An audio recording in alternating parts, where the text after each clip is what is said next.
ये कहानी है एक छोटे से गांव में रहने वाले दो दोस्तों की। भोला और मदन बचपन से ही बहुत अच्छे दोस्त थे। समय के साथ दोनों बड़े हो गए और दोनों का विवाह भी हो चुका था। भोला की पत्नी का नाम रूपाली है और उनकी एक छोटी सी बेटी भी है। भोला की पत्नी रूपाली बहुत समझदार और सहनशील है। मदन की पत्नी का नाम मीना है। उनके भी दो प्यारे प्यारे बच्चे हैं। भोला और मदन दोनों ही गांव के बड़े व्यापारियों के घर काम करते थे। उनकी मेहनत से जो पैसे आते थे वो दोनों अपनी अपनी पत्नी को दे दिया करते थे। लेकिन कुछ समय से भोला के पास कोई काम न होने के कारण उसे बहुत से समस्याओं का सामना करना पड़ रहा था। आखिर ऐसा कब तक चलेगा? हमें घर चलाने के लिए पैसे की जरूरत है। घर में जो थोड़े बहुत पैसे बचे थे उनसे जैसे तैसे इस हफ्ते का खर्च तो चल गया, लेकिन अब क्या? अब तो वह भी खत्म हो चुका है। आप कब से घर पर बैठे हो? कोई काम क्यों नहीं ढूंढते? अरे मैं कोशिश तो कर रहा हूँ भाग्यवान, मुझे कोई काम मिलता ही नहीं तो मैं क्या करूँ? हाँ जानती हूँ, लेकिन आप और कोशिश क्यों नहीं करते? हमारे घर की छत कब से टूटी हुई है, उसकी मरम्मत भी तो करवानी है। मदन भैया को ही देख लीजिए, वह भी तो रोज काम पर जाते हैं और आप रोज खाली हाथ ही घर आते हो। आप मदन भैया से ही बात करके देखिए, क्या पता वही आपको कहीं काम दिलवा दे। हाँ भाग्यवान, ये विचार पहले मेरे दिमाग में क्यों नहीं आया? मुझे एक बार मदन से बात करनी ही चाहिए।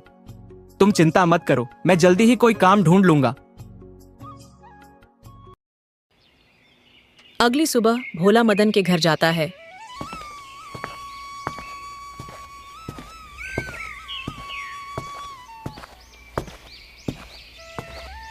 मदन के घर के बाहर पहुंचकर भोला उसे आवाज लगाता है।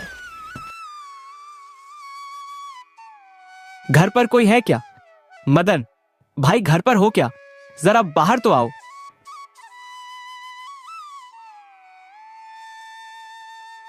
जी भोला भैया, कहिए कैसे आना हुआ? भाभी जी जरा मदन को भुला दीजिए। वो तो अभी घर पर नहीं है, शायद मुखिया जी के खेतों पर होंगे। अगर आपको जरूरी काम है तो उनसे खेत पर जाकर मिल लीजिए। ठीक है भाभी जी। भोला खेतों की ओर निकल पड़ता है।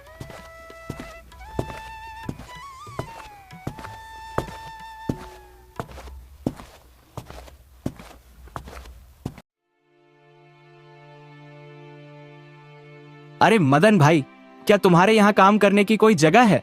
अगर मुझे भी कोई काम मिल जाता तो अच्छा होता। देखो भोला, इस बारे में मुझे ज्यादा जानकारी नहीं है, लेकिन चाहो तो मेरे साथ सेठ जी के पास चलकर बात कर सकते हैं। अगर उन्हें जरूरत होगी तो वो जरूर रख लेंगे। ठीक है मदन भाई, मैं तो बस किसी भी तरह से काम करना चाहता हूँ।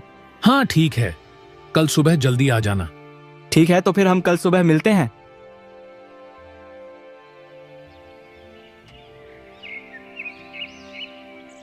अरे भोला, आ गए तुम? चलो सेठ जी के पास चलते हैं। हाँ मदन भाई, उनके घर चलते हैं, वहीं उनसे बात करेंगे। दोनों दोस्त मुखिया के घर की ओर जंगल के रास्ते से चलते हैं। रास्ता काफी लंबा था। चलते चलते उन्हें काफी समय बीत चुका था। तभी अचानक से आसमान में जोर से बादलों की गर्जना की आवाज गूंजती है और देखते ही देखते जोरदार बारिश शुरू हो जाती है। जोरदार बारिश होने के कारण भोला और मदन जंगल में ही एक पेड़ के नीचे रुक जाते हैं। मदन भाई, बारिश बहुत जोरों की हो रही है। इतनी ज्यादा बारिश में आगे बढ़ेंगे तो हम बीमार पड़ जाएंगे। कुछ देर यहीं रुककर हमें बारिश के थमने का इंतजार करना चाहिए।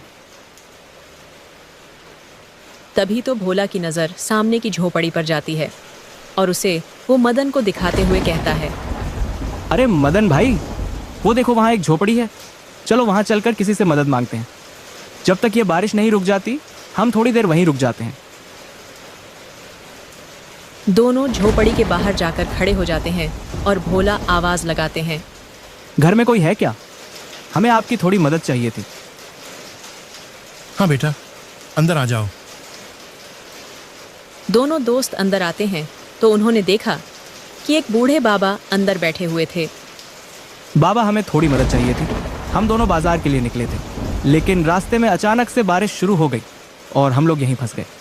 थोड़ी आश्रय की ज़रूरत थी जब तक बारिश बंद नहीं हो जाती। अगर आप बुरा ना मानो तो क्या हम कुछ देर के लिए आपकी झोपड़ी में रुक सकते हैं?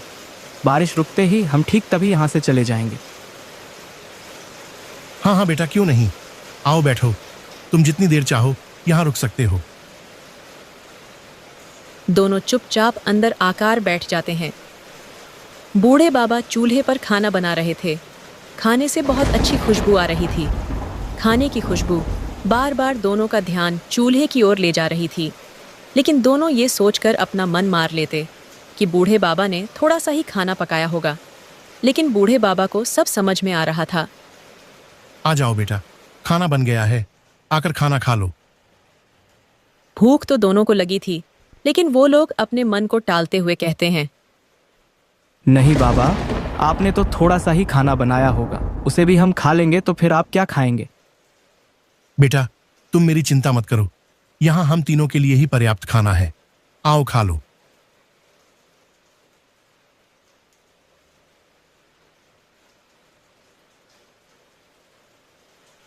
बाबा, ये खाना तो बहुत स्वादिष्ट है। ऐसा खाना हमने आज से पहले कभी नहीं खाया। लेकिन बाबा, आप इतने घने जंगल में क्यों रहते हो और खाना भी खुद ही बना रहे हो? क्या आपका कोई परिवार नहीं है? बेटा, एक समय में मेरा भी छोटा सा परिवार था, लेकिन एक बार मेरे गांव में महामारी फैल गई और उसके चपेट मेरा पूरा परिवार आ गया। बस मैं ही बच गया। मेरा पूरा परिवार खत्म हो गया। इसलिए मैं अकेला इस जंगल में रहता हूं। मेरा अपना कोई नहीं है। बाबा, आप जंगल में अकेले कैसे रहते हैं? आपको डर नहीं लगता क्या? बेटा, डर किस बात का? शुरू शुरू में थोड़ा अकेलापन लगता था, लेकिन अब आदत हो चुकी है। बाबा, अगर आप चाहो तो आप हमारे घर चल के हमारे साथ रह सकते हैं। मैं मेरे घर में अपनी पत्नी और बेटी के साथ रहता हूँ। मेरे माता पिता बहुत जल्दी हम छोड़कर चले गए। अगर आप हमारे साथ चलेंगे तो मुझे बहुत खुशी होगी। आपको इस जंगल में अकेले रहने की कोई ज़रूरत नहीं है, इसलिए आप हमारे साथ चलिए बाबा। नहीं बेटा, मैं यहीं ठीक हूं। ये जंगल ही मेरा घर है। मुझे इस शांति भरे माहौल में ही रहना अच्छा लगता है। मगर तुमने मेरे बारे में सोचा, मुझे बहुत अच्छा लगा। थोड़ी देर बाद बारिश बंद हो जाती है। ठीक है बाबा, अब हम चलते हैं। बाबा, अगर अभी भी आप चाहें तो हमारे साथ चल सकते हैं। नहीं बेटा, तुम्हारा शुक्रिया, लेकिन मैं यहीं खुश हूं। ठीक है बाबा, अब हम चलते हैं। जरा रुको बेटा, तुम दोनों मुझे बहुत नेक इंसान लगते हो, इसलिए मैं तुम दोनों को कुछ देना चाहता हूं।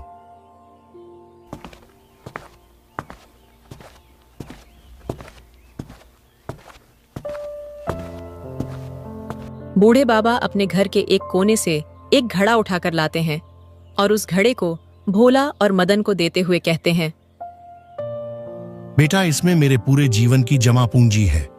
अब ये मेरे किसी काम की नहीं है, इसलिए इस घड़े से जो भी निकले उसे तुम दोनों आपस में आधा आधा बांट लेना। लेकिन बाबा, इसमें क्या है? बेटा, तुम खुद ही इसे खोलकर देख लो कि इसमें क्या है। जब वह घड़े के अंदर देखते हैं तो उसमें बहुत सारे सोने के सिक्के होते हैं। इतना सारा सोना देखकर दोनों की आंखें खुली रह जाती हैं। ये क्या बाबा, इतने सारे सोने के सिक्के? बेटा, अब ये मेरे किसी काम की नहीं है। तुम दोनों मुझे बहुत नेक इंसान लगे, इसलिए तुम्हें दे रहा हूं। तुम्हारे पहनावे को देखकर लगता है कि तुम बहुत गरीब हो और तुम्हें इन सिक्कों की बहुत जरूरत है। तुम लोग इन सभी को रख सकते हो। इस पर तुम दोनों का बराबर का हक है। दोनों बूढ़े बाबा को धन्यवाद कहकर अपने गांव की तरफ निकल जाते हैं। आज वो दोनों बहुत खुश थे। दोनों के हाथ सोने का खदान जो लग गया था। दोनों अपने अपने ख्यालों में खोए हुए थे। इन पैसों से मैं अपना एक सुंदर सा घर बनाऊंगा। उसमें सारे खिड़की दरवाजे शीशे के होंगे। मैं अपने गांव का सबसे अमीर आदमी बन जाऊंगा और अपनी बेटी की हर इच्छा पूरी करूंगा। पैसे ना होने के कारण मैं उसकी एक भी मांग पूरी नहीं कर पाता, लेकिन अब मेरा परिवार गरीबी में नहीं जिएगा। इतने सारे सोने के सिक्के हैं इस घड़े में। इससे तो मेरी किस्मत ही बदल जाएगी। मैं अपने गांव का सबसे अमीर आदमी बन जाऊंगा। पूरे गांव में मेरी बाराबारी कोई नहीं कर पाएगा। मेरे बड़े से बंगले में बहुत सारे नौकर चाकर होंगे जो मेरे आसपास घूमेंगे। इतने सारे सोने से तो मैं जिंदगी भर आराम से बैठकर खा सकता हूं। मुझे तो जिंदगी भर कोई काम करने की जरूरत नहीं है। मदन ये सब सोच ही रहा था, तभी भोला बीच में बोल पड़ता है। मदन भाई, घर पहुंचते ही हम इन सिक्कों को आधा आधा बांट लेंगे। भोला के मुंह से ये सब बात सुनकर मदन को बिल्कुल भी अच्छा नहीं लगा और वो मन ही मन सोचता है, इन सिक्कों को आधा आधा बांटना मतलब मेरे सपने भी आधे आधे बांटना। भला इन सिक्कों को मैं इस भोला से क्यों बांटूं? मुझे तो ये सिक्के पूरे चाहिए। आखिर मैं ऐसा क्या करूं जो ये सारे सिक्के मेरे हो जाए? घर पहुंचते ही ये भोला आधे सिक्के ले लेगा। दोनों अपनी अपनी सोच में आगे बढ़े जा रहे थे। वे लोग एक नदी के ऊपर से गुजर रहे थे। नदी को देखकर मदन के दिमाग में एक ख्याल आता है और वह बिना कुछ सोचे समझे भोला को लात मारकर नीचे गिरा देता है।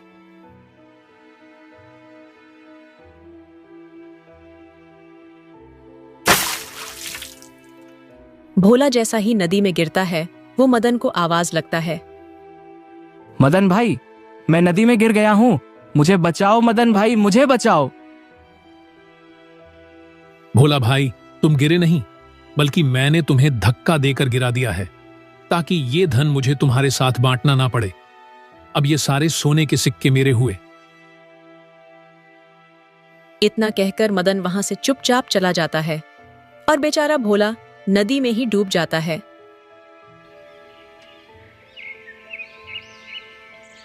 रात के समय जब लखन अपने घर की ओर जा रहा था, तभी उसने देखा कि भोला की पत्नी के घर के बाहर खड़े होकर भोला का इंतजार कर रही थी।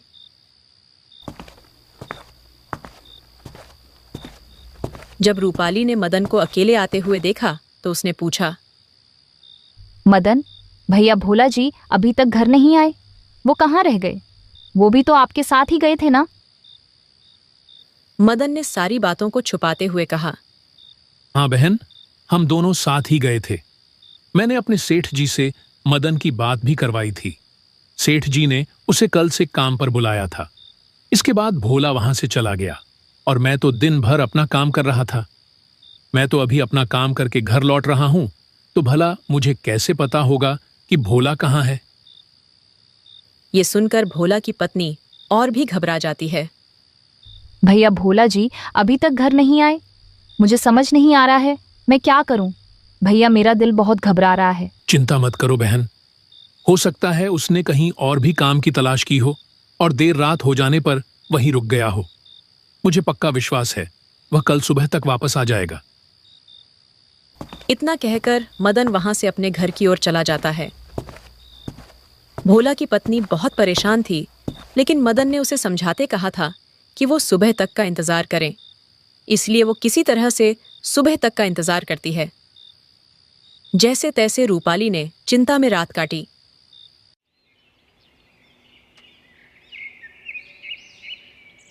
सुबह हो चुकी थी, मगर भोला अभी तक घर नहीं लौटा था। भोला की पत्नी को अब बहुत ज्यादा चिंता हो रही थी। वो मदन के घर जाती है।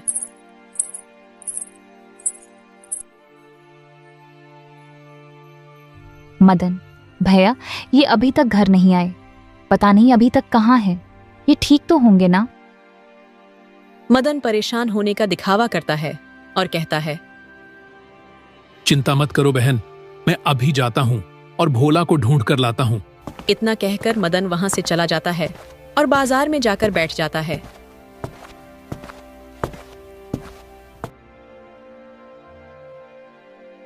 भोला अब कभी नहीं आएगा बहन जी, तुम्हें सारी जिंदगी ऐसे ही काटनी पड़ेगी। थोड़ी देर यहीं बैठा हूं, बाद में जाकर बोल दूंगा कि मैंने भोला को बहुत ढूंढा लेकिन वो कहीं नहीं मिला। उसके बाद मैं सारे सोने को बेचकर बहुत सारे पैसे कमाऊंगा और इस गांव का सबसे अमीर आदमी बन जाऊंगा। अभी तक मैंने ये बात अपनी पत्नी को भी नहीं बताई है। घर जाकर सबसे पहले उसे ये बात बताऊंगा। कल रात मैं चुपचाप जाकर उन सोने के सिक्कों को कमरे में रख दिया था, लेकिन अगर मेरी पत्नी की नजर उन सिक्कों पर पड़ गई तो वो चिल्ला चिल्ला कर पूरे गांव को बता देगी। वैसे भी मुझे बहुत देर हो चुकी है, अब मुझे घर चलना चाहिए।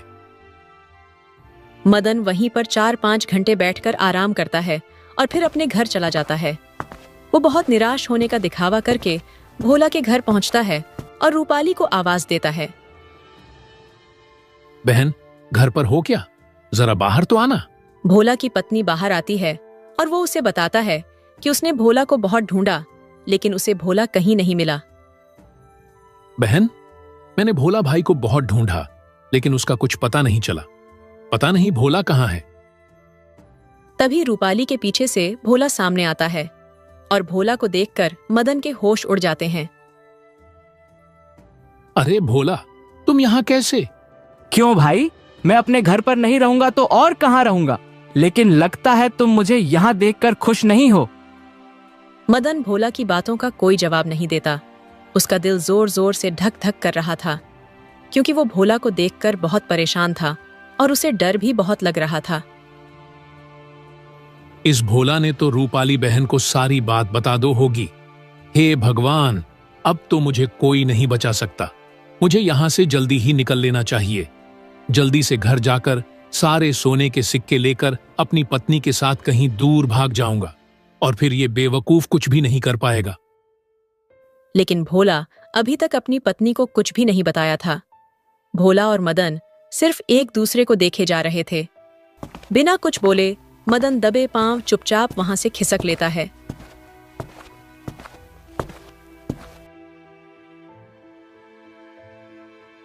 हे भगवान, अब मैं क्या करूं? ये भोला तो बच गया, लेकिन ये बचा कैसे? इसे तो तैरना भी नहीं आता था। अगर ये बचा है तो मेरे लिए परेशानी खड़ी कर सकता है। मैं आज ही अपनी पत्नी को लेकर यहां से दूर भाग जाऊंगा। मदन ये सब सोच ही रहा था, तभी उसे घड़े का ख्याल आता है और वो घड़े को देखने दूसरे कमरे में जाता है। जब उसने घड़े के अंदर देखा तो सारे सोने के सिक्के काले पत्थर में बदल गए थे। हे भगवान, ये क्या हो गया? मेरा सारा सोना कहां गया? कहीं उस भोला ने तो नहीं चुरा लिया ना?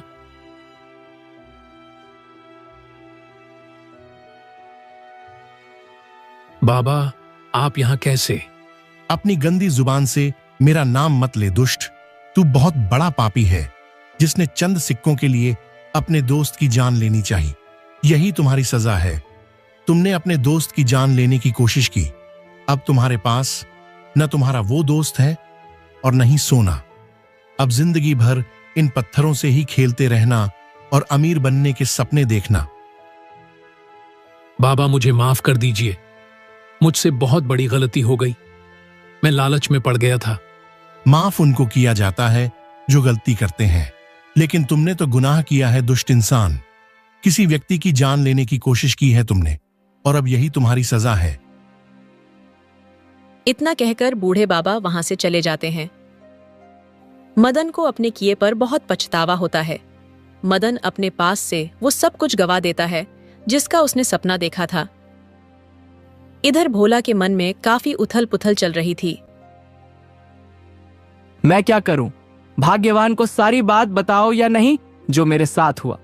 मदन ने मेरे साथ बिल्कुल भी ठीक नहीं किया, लेकिन मैंने रूपाली को सारी बताई तो वो मदन को पुलिस के हवाले कर देगी और मदन को बाकी की जिंदगी जेल के सलाखों के पीछे काटनी पड़ेगी। अगर ऐसा हुआ तो मदन के बीवी बच्चों का क्या होगा? मदन की गलती की सजा उसके परिवार को नहीं मिलनी चाहिए। उनके घर में तो एक मदन ही कमाने वाला है। मैं ऐसा नहीं कर सकता, लेकिन मदन ने मेरे साथ बिल्कुल भी अच्छा नहीं किया। मैंने कितने सारे सपने देखे थे अपने परिवार के लिए, उसने सब खत्म कर दिया और सारे सोने के सिक्के भी खुद ही ले गए। भोला ये सब सोच ही रहा था, तभी वह पर बूढ़े बाबा प्रकट हो जाते हैं। बूढ़े बाबा को देखकर भोला हैरान भी था और खुश भी। बाबा, आप यहाँ कैसे? और आपको मेरे घर का पता कैसे मिला? भोला बेटा, मुझे हर जगह का पता मालूम है। मैं हर जगह आ सकता हूं। इतना कहकर बूढ़े बाबा अपने जादू से एक घड़ा प्रकट करते हैं। बाबा, ये तो वही घड़ा है ना जो आपने मुझे दिया था? हाँ भोला बेटा, ये वही घड़ा है। और अब ये तुम्हारा हुआ। लेकिन बाबा, ये घड़ा तो मदन के पास था ना। हान, मदन के पास जो होना चाहिए वो उसे मिल गया है, और तुम्हारे पास जो होना चाहिए वो ये है। अब तुम इस घड़े को अपने पास रखो। जैसे ही भोला ने घड़े के अंदर देखा तो वो घड़ा सोने के सिक्कों से भरा हुआ था। बाबा, इसमें तो बहुत सारे सोने के सिक्के हैं। ये सब तुम्हारा है, इसे संभाल कर रखना। इतना कहकर बूढ़े बाबा वहां से गायब हो जाते हैं। अजी, ये कौन थे और ये अचानक से कहाँ गायब हो गए? ये तो मुझे भी नहीं पता है। मैं तो इन्हें आम इंसान समझ रहा था, लेकिन लगता है ये कोई फरिश्ता थे जो हमारी मदद करने आए थे। अजी, ये कौन थी और ये अचानक से कहाँ गायब हो गई? अजी, इतने सारे सोने के सिक्कों से तो हम बहुत अमीर हो जाएंगे और हमारे सारे सपने भी पूरे हो जाएंगे। हाँ भाग्यवान, इसे हम अपने सारे सपने पूरे करेंगे जो हमने देखा था। उन सारे सिक्कों को बेचकर भोला ने एक आलीशान घर बनवाया और वो गांव का सबसे अमीर आदमी बन गया। जरूरत पड़ने पर वो गांव वालों की भी मदद खुशी खुशी किया करता था। कहानी यही खत्म होती है। मिलते हैं एक और नई रोमांचक कहानी में। अगली कहानी के लिए वीडियो को लाइक करके चैनल को सब्सक्राइब जरूर कर लें। Thanks for watching.